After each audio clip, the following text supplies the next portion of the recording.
Olá, tudo bem com vocês, pessoal? Eu estou aqui de novo hoje para a gente gravar mais um capítulo da nossa unidade de História da Igreja 1, né? E hoje a gente vai falar um pouquinho sobre o capítulo 4. O que eu pensei quando eu tentei escrever, quando eu busquei escrever o capítulo 4, né? Quais são as considerações importantes para a gente pensar a história da igreja, lembrando sempre, e eu já falei isso no estudo de caso, já falei isso na aula anterior, e eu gostaria de frisar novamente com vocês que é uma disciplina que ela parte do viés histórico, tanto é que o nome da disciplina é História da Igreja, né? Então a gente não tem o intuito aqui de fazer uma apologia ao cristianismo, mas estudar os processos, né? E entender a igreja, principalmente, a partir do seu viés humano, né? Porque é uma instituição criada por homens que se transforma de acordo com as condições existentes nos momentos. É uma história que perpassa mais de 1000 anos, né? Como a gente sempre frisa isso.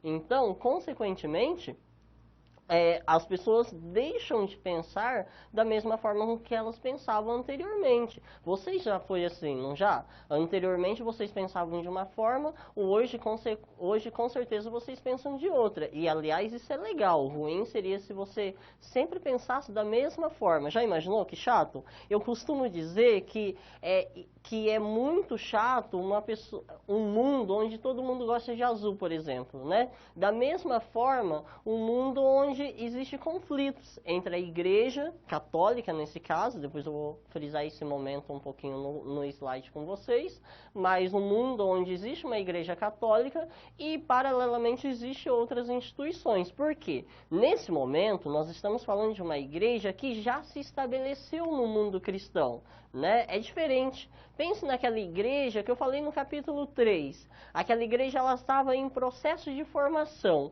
se utilizando da literatura grega, não é verdade? Se utilizando da literatura romana, tudo para fundamentar a sua fé, tudo para fundamentar os alicerces da igreja, né? Agora, nesse momento, é diferente. A igreja já é consolidada. Eu estou falando aqui mais ou menos do século X até o século XIII. Vai sofrer alterações. Com certeza vai. Mas nós estamos falando de um momento áureo da Igreja Católica, né? Então, para começar bem esse curso, né? Para começar com o pé direito mesmo esse curso, nós precisamos compreender algumas questões que são assim fundamentais, são basilares para que todo estudante consiga desmistificar aquela ideia pejorativa que a gente tem para com o período medieval, né? Toda vez que a gente olha para a Idade Média, a gente pensa o quê? O período das trevas, aquele período em que não houve conhecimento. A gente já viu no capítulo passado como populava o conhecimento no período medieval, não é verdade? Agora, nós vamos estudar as instituições que, de certa forma, mancharam o contexto medieval, que é a instituição da igreja e a instituição da cruzada, que fez muita coisa, né? Assim, matou pessoas, com certeza matou, mas várias outras instituições também mataram pessoas, né? A gente precisa pensar nisso também. É uma instituição do seu tempo. Então, antes de dar o primeiro passo, olha lá. Antes de dar o início ao nosso curso, precisamos elencar algumas das ideias que são importantes para você, estudante, entender e desmistificar a visão que a Idade Média foi um período de barbárie. O primeiro passo é aprendermos a não julgar o passado. É muito comum que nós olhemos para o passado, para ele, e pensamos que aqueles acontecimentos poderiam ter tomado outra forma se fizessem de outro modo. Mas a história não é assim. Pessoal, a história tanto não é assim que as pessoas elas agem de acordo com o seu contexto histórico. Como, por exemplo, há uns 50 anos, 100 anos atrás, né, quem pensaria em inseminação artificial, por exemplo? Né? Quem pensaria que o islamismo ia tomar uma proporção há uns 200 anos atrás. Aliás, tem um autor que eu gosto muito que chama-se Isaiah Berlin. Ele tem um livro chamado assim, Mensagem para o século XXI. Se vocês procurar lá na internet, vocês vão achar esse livro. Ele é bem interessante. Um dos grandes pontos que ele fala é que a sociedade criou e repensou o século XXI durante vários momentos, né? Vários intelectuais pensaram o século XXI, mas nenhum deles foi capaz de compreender a proporção que a religião tomaria, esses conflitos religiosos tomariam no início do século XXI.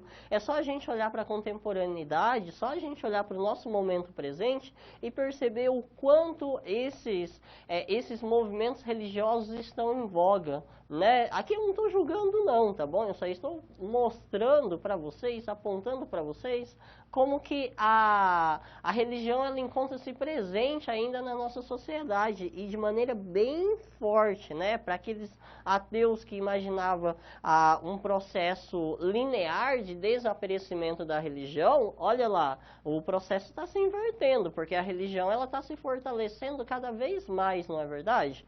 E a grande coisa que a gente tem que fazer é não julgar.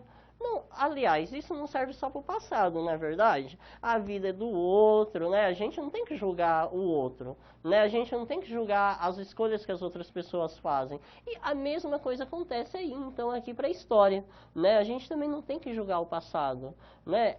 O primeiro passo para ser um bom pesquisador, aí a área que você quiser escolher, teologia, filosofia, história, educação, enfim, né? É olhar para o passado, claro que você vai olhar com o seu olhar do presente, é impossível tirar o nosso olhar do presente, mas olhar para o passado e tentar imaginar como aquelas pessoas viveram naquele momento, como aquelas pessoas se utilizaram das únicas coisas que elas tinham e da melhor forma possível para agir naquele momento. Então, quando eu digo que é muito comum que nós olhemos para o passado e pensamos que o passado poderia ser de outro jeito, isso, para uma pesquisa acadêmica, nós estamos falando de uma universidade, né? Aqui, o Unicesumar, uma instituição grande que pensa a pesquisa científica. Então, para nós olharmos dentro de um mundo acadêmico, esse olhar que poderia ter sido, se fosse assim, se tivesse feito assim, ele precisa desaparecer. Esse é o primeiro ponto. Por isso que eu falei, antes de iniciarmos o nosso curso, precisamos ter essa questão em mente, né? Ao aprendermos a não julgar o passado, teremos um olhar diferente para os processos de inquisição em cruzadas, que por muitas vezes são valorados negativamente.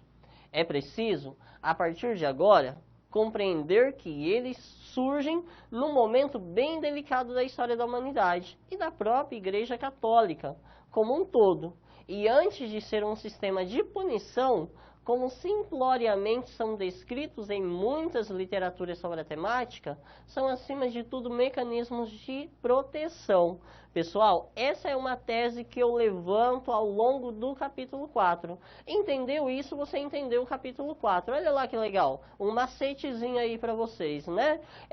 Tentem olhar tanto a Igreja Católica na sua função inquisitorial ou no seu tribunal inquisitorial, tentem olhar as cruzadas, né, essa retomada da Terra Santa, essa guerra santa, né, como mecanismos de defesa da Igreja Católica. Eu estou falando que a Igreja Católica está no auge ali, mas ao mesmo tempo em que ela está no auge, existem outras instituições paralelas. O mundo ele não era só católico, como o mundo não é só católico hoje, não era no passado também, né? Claro que para um europeu ali, onde a Igreja Católica era o centro daquela comunidade, ser excomungado era um problema, né? Imagina você ser excomungado da Igreja Católica nesse período de auge, para onde você iria? Lembra que eu já comentei que a Igreja ela assume um papel social do Estado, né? Então ela é toda a proporção que existia ali.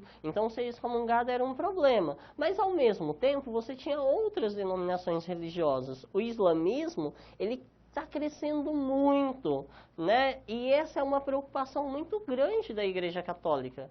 E as cruzadas vão ser uma resposta a essa instituição islâmica que está querendo adentrar o mundo europeu. Imagine, eu sempre digo isso, eu acho que esse é um dos melhores exemplos que eu tenho, né? Imagine uma caixa de laranja, né? Imagine uma laranja podre bem lá no meio dessa caixa, bem no centro dessa caixa. O que essa laranja podre vai fazer com as outras laranjas ali? Vai, com certeza, em menos de 3 dias vai estragar tudo. Então a Igreja Católica, pensando nessas condições, pensando nessas situações que o islamismo estava crescente, ela imaginava a mesma coisa.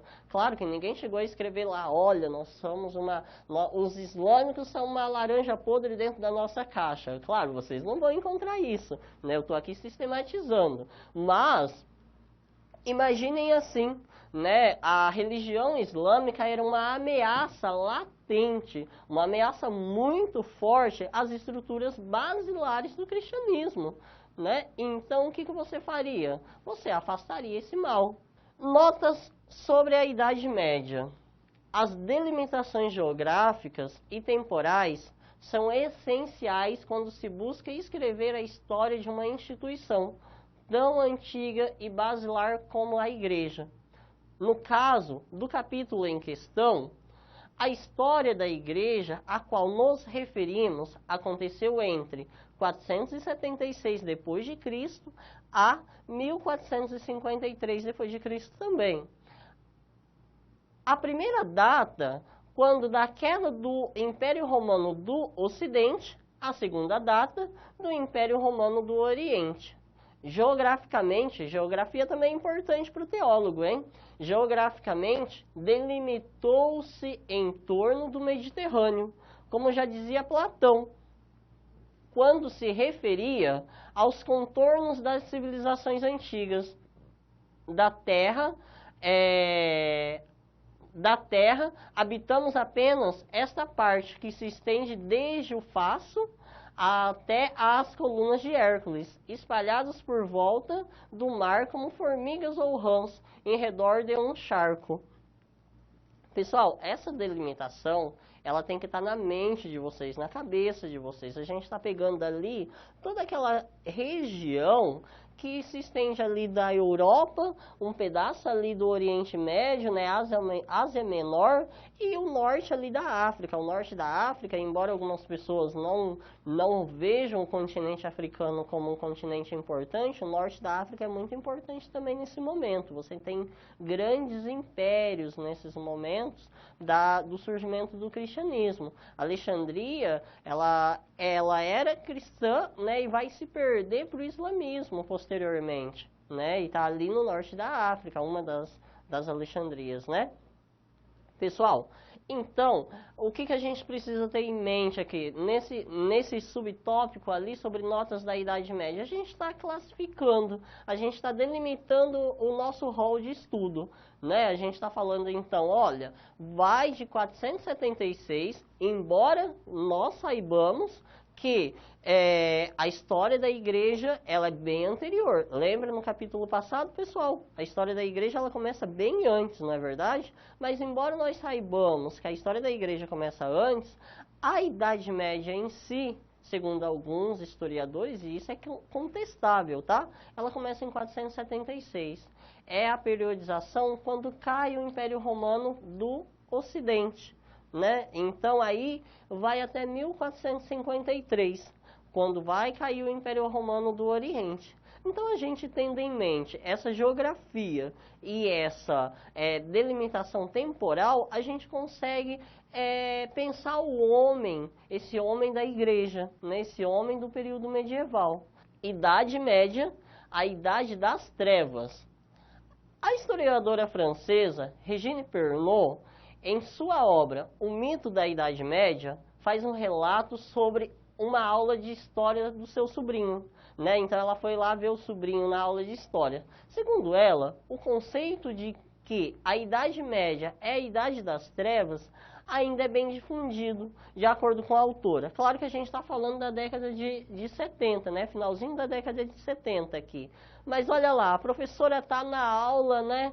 Dando a aula para os alunos sobre Idade Média, e aí ela fala assim: ah, como se chamavam os camponeses na Idade Média? Aí a classe em coro responde assim: ah, chamavam-se servos, professora. Aí ela faz outra pergunta, né? Ela tá lá achando que ela tá dominando. Faz uma outra pergunta: e como eles faziam? O que é que eles tinham? Aí a classe em coro novamente fala assim: ah, eles tinham doença, professora, né? E a professora pergunta lá para o Jerônimo: que tipo de doença, Jerônimo, eles tinham? Aí o Jerônimo, sério, responde assim: ah, professora, a peste, né? Porque a peste é um momento bem sério ali do fim do período medieval. Aliás, se vocês quiserem ver um estudo sobre isso, eu até escrevi uma dissertação. A minha dissertação, ela fala sobre uma obra chamada O Decameron, que é a obra do Boccaccio. Se vocês pesquisarem aí na internet e colocar Flávio Rodrigues de Oliveira,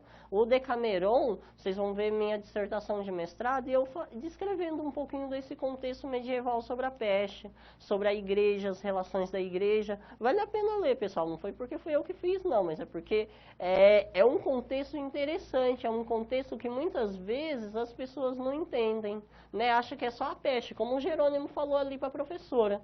E aí a professora pergunta: e o que mais, Emanuel, que a gente tem no período medieval? Aí o Emanuel, entusiasmado, responde: ah, professora, tem cólera. E a professora termina a aula. Ela fala assim: ah, parabéns, vocês sabem muito bem a lição. Agora vamos para a geografia, saímos da lição de história e passemos para a geografia. Como se o período medieval resumisse a camponeses, né, resumisse a peste, cólera, doença, dificuldade, né? Claro que não, pessoal. Esse olhar, né, de Idade Média e Idade das Trevas, ele tem se perdido ao longo do tempo, mas ainda vocês vão escutar algumas pessoas aqui e acolá falando assim: ah, a Idade Média é o período das trevas. Né? A gente tem que tomar bastante cuidado com isso, porque de fato não foi. Olha lá, o Santo Agostinho, o São Tomás de Aquino, como foram grandes pensadores, como preservaram, né? A Idade Média, pessoal, ela preservou tudo que a gente tem de conhecimento hoje, dos gregos, né? E produziu também muito conhecimento. Então a gente tem que tirar esse olhar pejorativo para o período medieval. Então não importa onde eu esteja, se eu falar de Idade Média, eu vou falar sobre esse período das trevas e vou tentar desestigmatizá-lo, porque eu acho que é muito importante. Né?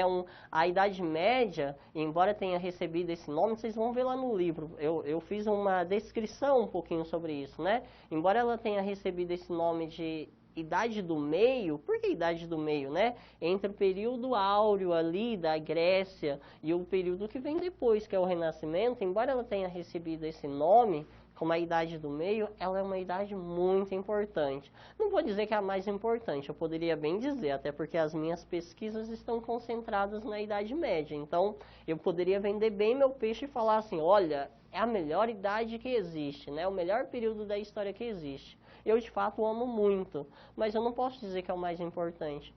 São apenas homens lidando com seu contexto histórico, reagindo às situações do seu contexto histórico. Nada mais que isso. Tanto quanto os homens da Grécia Antiga, tanto quanto os homens do Renascimento, da Modernidade, o pessoal da Idade Média faz a mesma coisa, tá bom?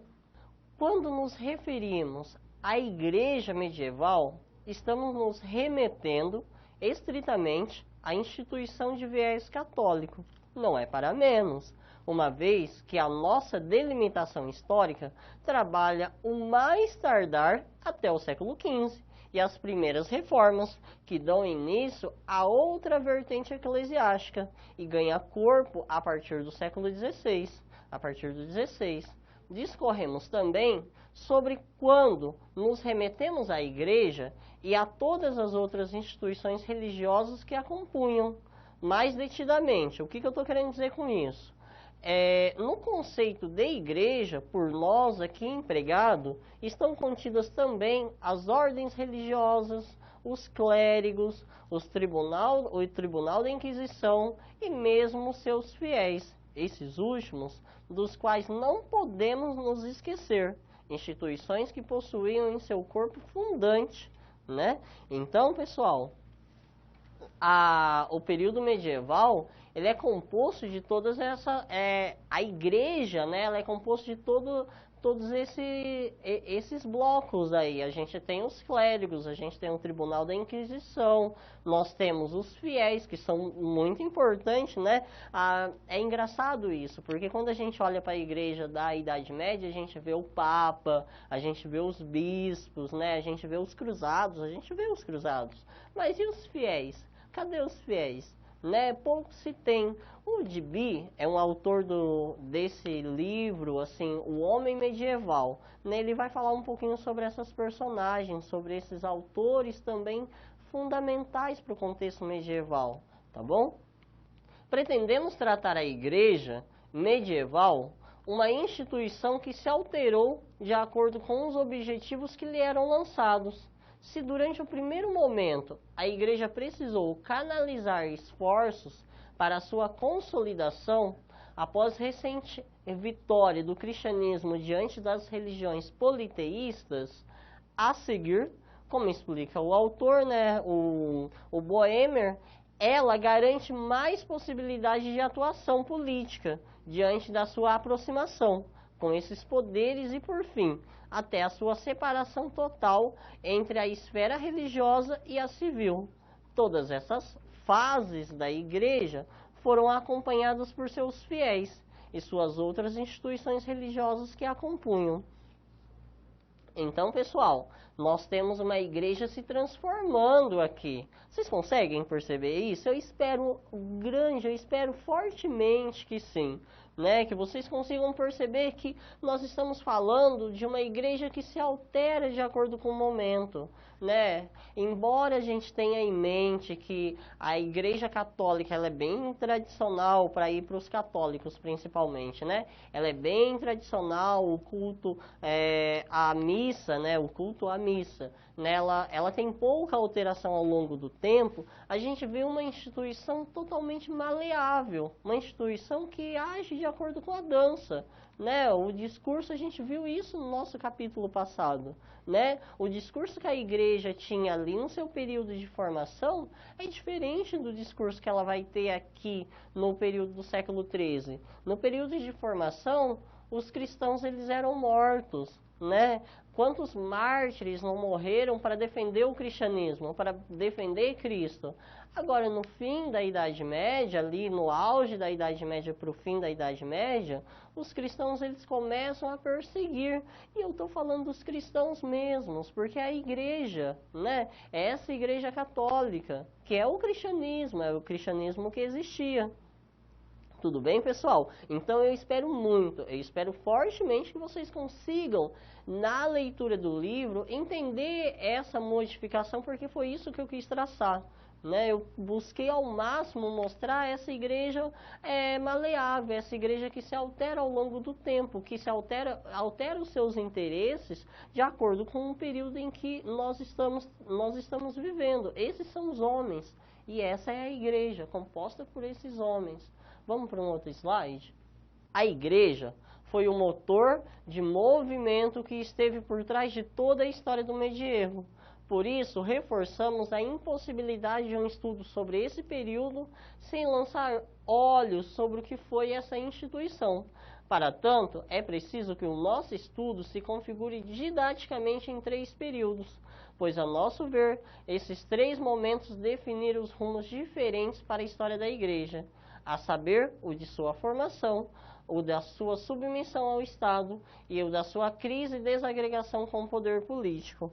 Pessoal, esses 3 momentos, eles são bem importantes para a gente entender a igreja, né? O período da sua formação lá no cristianismo primitivo, a submissão dela ao Estado romano e depois ela como poder político, com a desagregação do poder político, a crise do Império Romano e a desagregação do poder político e, consequentemente e posteriormente, a própria crise da igreja, que vai render as reformas do século XVI. Né? Então, só que esse é um momento importante também, mas esse momento ele não entra aqui nos 3 momentos justamente porque a gente está trabalhando com a igreja da Idade Média. Então, para qualquer pessoa que for estudar a Idade Média hoje, né, não tem como não passar pela igreja, porque tudo girava em torno da igreja. A partir de 476, quando o Império Romano cai, é essa instituição que assume, assim, eu estaria cometendo um erro se eu falasse que a igreja é o Estado, né, no período medieval, mas eu posso dizer com toda certeza que a igreja assume um papel muito parecido com o papel que o Estado romano ele assumia durante o período ali da Roma Antiga, né? Durante o período medieval, então, a igreja ela assume essas relações. Isso é muito importante, pessoal. Então, por isso que eu reforço, nós não podemos estudar a Idade Média sem entender a igreja, né? Sem entender a Igreja Católica. E dentro desses 3 momentos que eu falei para vocês também, o período da sua formação, o período da sua submissão ao Estado e esse período em que ela se transforma ali, ela assume uma função parecida com a função do Estado no Império Romano e depois o período da decadência dessa igreja, ali dentro da própria instituição da igreja. Porque, entendendo esses 3 períodos claramente, e principalmente esse último aqui que eu vou trabalhar um pouquinho agora, entendendo isso, a gente entende as instituições do Tribunal Inquisitorial e das Cruzadas. Tá bom, pessoal? Estão acompanhando, né? Eu espero que sim. A Igreja e as Cruzadas. Após a Reforma Gregoriana e a crescente tomada do poder político vinculada ao eclesiástico, a Igreja se viu obrigada a se militarizar. As Cruzadas são um bom exemplo do processo bélico em que a Igreja adentrou. No ano de 1095, o Papa Urbano II convocou os nobres europeus a pegarem em armas e partirem em direção ao Oriente, para a retomada de Jerusalém, a Terra Santa. A partir desse momento, apresentava-se uma mudança drástica na diplomacia europeia. A proclamação da primeira cruzada pela Igreja demonstra que a instituição conquistou um grande poder, que anteriormente somente os chefes de estados possuíam, a saber, os de declarar uma guerra. Pessoal, a igreja ela parte para a guerra. A igreja ela quer retomar a Terra Santa. Imagina isso para o período medieval. Imagina o quão forte a igreja é para um papa falar assim para um grupo de fiéis e esse grupo de fiéis tomar a dor da igreja e falar: não, nós vamos lá, nós vamos conquistar a Guerra Santa, nós vamos conquistar a Terra Santa, nós vamos retomar o poder da igreja de volta. Né? Pessoal, para fazer isso a igreja tinha que ter um poder que só os chefes de estados possuíam, né? Para mobilizar uma população, um levante contra os islâmicos. Então, a igreja e as cruzadas, a gente precisa entender esse subtópico da nossa unidade como o poder que a igreja ela consegue manter e ela consegue ter durante esse período ali do século XI, século XII e ali século XIII do período medieval, né? Que é o momento ali, o auge das cruzadas, tá bom? A participação militar da igreja na sociedade medieval desenvolveu-se a partir das justificações teológicas do ato de fazer guerra. Aqui é importante ressaltar que com o desenvolvimento do conceito de guerra justa e o engajamento da igreja com os reinos germânicos na Alta Idade Média, houve um processo de cristianização dos povos bárbaros, paralelo ao processo que Garcia Fitz, é um autor muito importante, se vocês quiserem pesquisar, ele ainda é vivo hoje, tá? A maioria dos pesquisadores de Idade Média morreram, mas ele está vivo. Denominou-se militarização da igreja. Com o passar da Alta Idade Média, esse processo intensificou-se e, a partir do século IX, houve uma santificação do ato de fazer a guerra, que, somado ao fortalecimento político da igreja com a reforma gregoriana, culminou nas cruzadas. Tendo em vista esses esclarecimentos, podemos reforçar a ideia de que as cruzadas tenham sido mecanismos de proteção da igreja, quando em 1095 um papa ordena que os seus fiéis adentrem o mundo muçulmano e reconquistem a Terra Santa, que, segundo o cristianismo, deveria estar em suas mãos. Pessoal, essa é a tese para as cruzadas, né, do meu ponto de vista. É uma tese que eu bato muita tecla em cima, eu bato muito em cima dessa tecla, né, de que a igreja, ela toma um poder tão grande, um poder militar tão grande, que ela quer retomar um espaço territorial, né, e ela faz isso justamente para defender esse espaço grande que ela acabou conquistando. Imagina os islâmicos adentrando. Imagina a possibilidade de ruir toda essa conquista que a igreja vem trazendo lá desde o cristianismo primitivo. Então ela tem que tomar alguma atitude, né? Como eu disse, ela é muito parecida com um chefe de Estado. Então, nessas situações, nesses momentos, a gente consegue perceber essas ações da igreja parecidas com as de um chefe de Estado.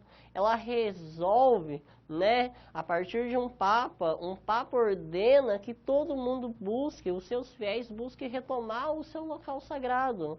Então, mas isso é para quê? Isso é para defender, claro, tem aspectos econômicos, tem aspectos psicológicos, mas é para defender o seu poderio, para defender a sua estrutura, para não culminar, para não ruir, né? Para não culminar no fim da Igreja Católica. Então ela está buscando defender a sua instituição. Por isso que eu digo que é um mecanismo de defesa, que as cruzadas são um mecanismo de defesa. Vocês já pararam para pensar nisso?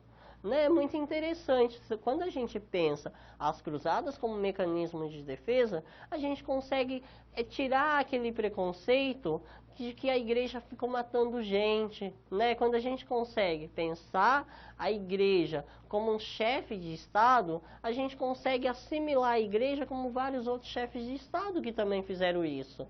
Então, esse é um ponto que eu quero ressaltar. Na igreja como qualquer outra instituição de outro período, porque ela é uma instituição aqui, tá bom? O fato de redimir os pecados daqueles que se propuseram a lutar pelo ideal cristão foi um ponto decisivo nessa empreitada pelos fiéis. Imagine você, uma sociedade em que o ideal de vida é o ascetismo religioso. Existe uma oportunidade de pureza. Com certeza, um ponto muito atrativo para aqueles que viam no futuro uma morada no céu. E nada disso fica nas entrelinhas. O simbolismo dessa relação com o divino dá-se desde a doutrina expressada por Urbano II até a indumentária. Um símbolo muito comum entre os cruzados foi a cruz.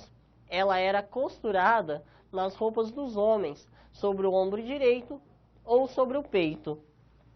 Pessoal, imagine então que toda a indumentária, toda a vestimenta, ela portava esse aspecto religioso. A cruz aqui no ombro direito costurada, essa imagem, né, esse discurso de que, olha, toda vez que você matar um islâmico, né, você tá conseguindo conquistar um espaço a mais no céu.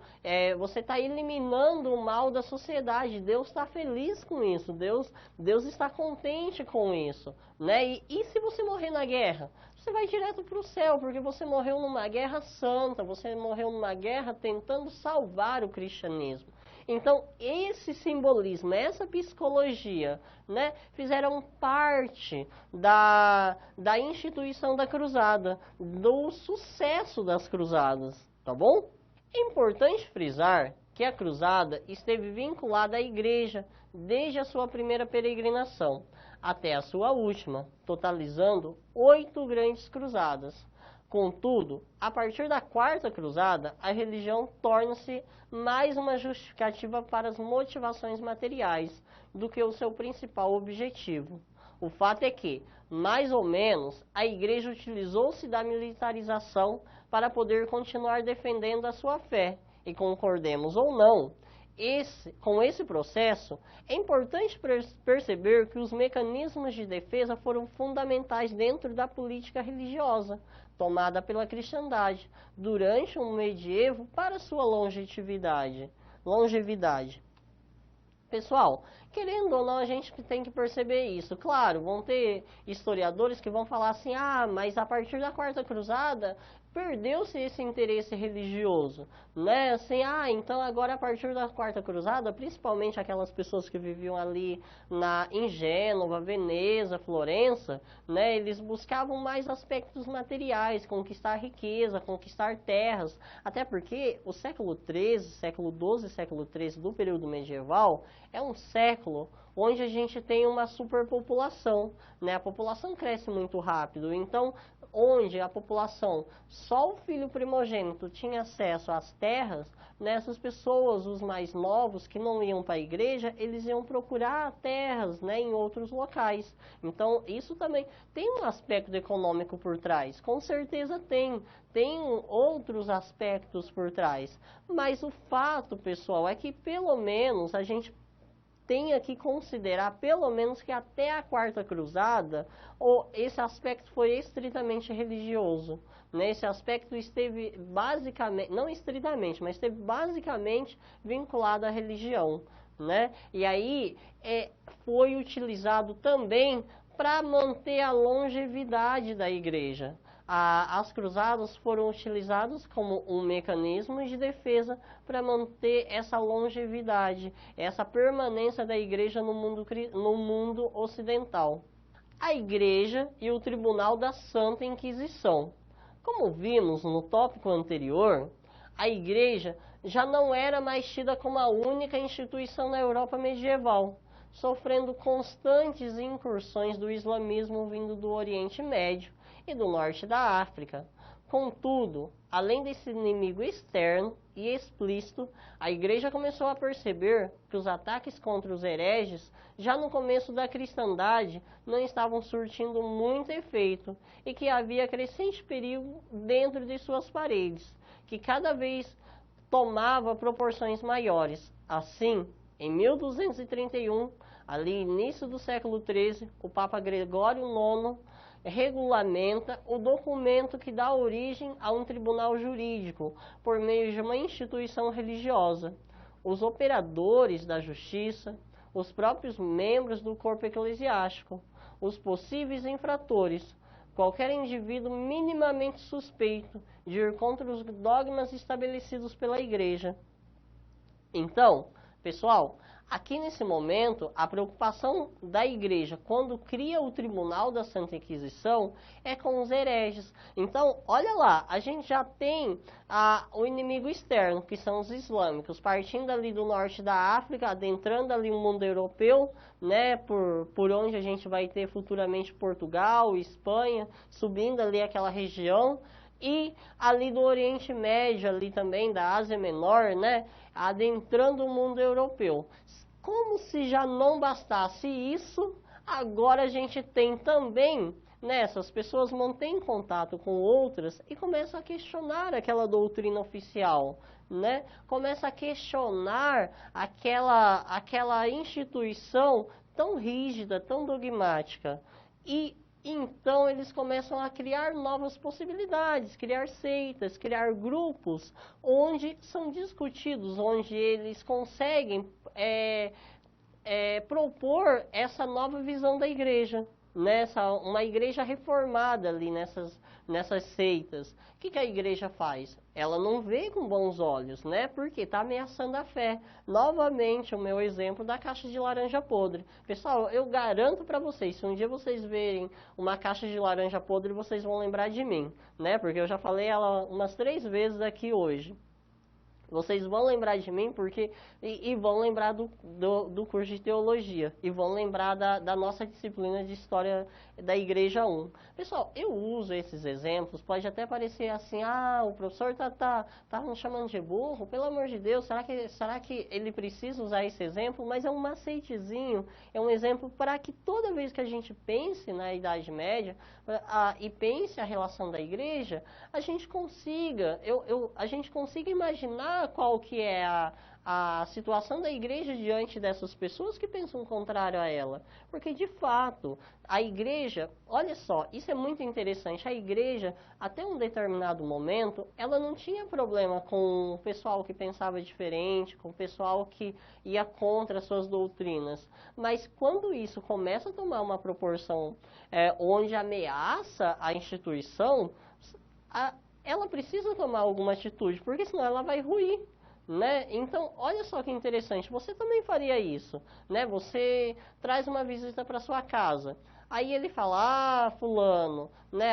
João, essa mesa não fica boa ali não, vamos mudar essa mesa de lugar. Aí você vai lá e muda, né? Aí o João fala assim, aí essa visita fala assim, João, e aquela geladeira tá muito velha, vamos vender e comprar uma nova. Daí você vai lá e compra uma nova. Aí ele fala, João, a sua casa não tá bem localizada, vamos vender e vamos comprar outra. Daí você fala, peraí, né, assim, não é assim. E aí você já começa a ver um perigo nessa pessoa. A mesma coisa acontece aqui com a igreja, né? Ela até aceita a ciência ali, bem incipientemente, assim, a gente vai ter algumas pessoas, até porque o conhecimento ele surge também, as universidades surgem dentro do período medieval, então alguma liberdade tem que ter ali, né? Mas desde que não ameace a fé. A partir do momento em que você vê a ameaça da fé, já fugiu do direcionamento da igreja. Né? Esse conhecimento, essas descobertas, esse itinerário já muda do que a igreja propunha no período medieval. Então aí a igreja tem que tomar alguma atitude. Esse é um dos momentos. A Inquisição funcionou tanto na Idade Média quanto na modernidade, como mecanismo de defesa da igreja. Sua principal função era conter as heresias e manter a ortodoxia religiosa. Contudo, para compreender de fato a institucionalização do poder jurídico vinculado à esfera religiosa, precisamos, antes de tudo, analisar que tais mecanismos eram vistos pelos próprios medievos como de fundamental importância para a ordem regular da sociedade. Era uma maneira de fazer com que os seus desvios frequentes do caminho da verdadeira fé fossem eliminados. A igreja, ela busca lidar com isso da melhor forma possível. E as pessoas que estão dentro da igreja também fazem a mesma coisa, né? Eles veem com bons olhos isso, porque senão a igreja rui, senão a igreja acaba. Então você precisava fazer alguma coisa para que essa igreja ela continuasse fortalecida, ela continuasse presente. E uma coisa que eu menciono nesse slide é que a Inquisição, embora ela seja uma instituição medieval, ela não fica só durante o período medieval, né? Ela perpassa a Idade Média. Ela entra principalmente dentro do Reino de Castela, né? Ela entra principalmente dentro do Reino de Portugal. E então, se vocês quiserem fazer uma pesquisa depois, pesquisem lá a igreja na a Inquisição na modernidade. Vocês vão ver também a Igreja Católica assumindo uma forte participação. Aliás, na história do Brasil, você tem um pouquinho da presença da Inquisição aqui. Né? Faça essa pesquisa, é legal ir além do livro didático. Como a gente sempre menciona, o livro didático é o primeiro caminho para vocês, é o primeiro movimento, mas um pesquisador, um futuro teólogo, né? Um futuro estudioso da doutrina cristã, ele tem que ter sede de conhecimento, ele tem que ir além do que aquele livro propõe. Nossa, surgiu uma outra bibliografia, apareceu uma outra bibliografia, eu vou ter que ler, eu vou ter que entender. Isso fortalece a fé. Na verdade, o conhecimento, ele fortalece a fé, ele não diminui. Tanto é verdade que o conhecimento grego, né, lá no capítulo 3 a gente falou isso, o conhecimento grego foi utilizado para fortalecer a fé na patrística, o conhecimento aristotélico foi utilizado para fortalecer a fé na escolástica. Então não tem problema nenhum em buscar conhecer mais, né? A gente precisa disso. E aí, pessoal, eu já estou finalizando, né? Já estamos partindo aqui para os nossos momentos finais do nosso curso. E eu gostaria de agradecer muito vocês, muito por estar aqui comigo, por ter lido o livro, por dialogar. Eu espero que vocês dialoguem com os tutores também. Gostaria de agradecer essa oportunidade, né, para o coordenador do curso, o Ronei, que é uma pessoa bacana e conseguiu entender a minha proposta, né, de trazer um aspecto histórico também, porque a gente precisa trabalhar com a história da igreja, né, a história da igreja católica principalmente, porque a gente está trabalhando com a Idade Média. E aí, pessoal, para finalizar, eu trouxe umas considerações finais para a gente entender o panorama do livro como um todo. Tudo bem? Vamos lá para o slide. A igreja transforma-se em vários momentos, estabelece e quebra alianças de acordo com seus interesses. Busca ajuda do poder secular, dos grandes monarcas, bem como a quebra de acordos, a partir do momento em que não mais favorecem-na. Mais que isso, busca apoio dos seus próprios seguidores, para travar uma guerra santa em que, segundo o Papa e outros membros do eclesiástico, assegurava o reino de Deus a partir da morte de outros, a saber, os infiéis. Também formam seu próprio séquito para defender a pureza da instituição, evitando que os seus dogmas se corrompam. Então, a igreja é uma instituição do período medieval, uma instituição formada por homens, né, que quer defender a sua instituição, como qualquer outra pessoa faria com uma empresa, faria com a sua família, faria com seus negócios. A igreja está defendendo os seus interesses, né, esses homens estão defendendo a sua instituição. Pessoal, eu gostaria de encerrar agradecendo a participação de vocês, agradecendo esse momento novamente que vocês estão aqui comigo e nos vemos em uma outra oportunidade, tá bom? Bons estudos para vocês, é o que eu desejo e qualquer coisa eu estou à disposição. Tchau, pessoal!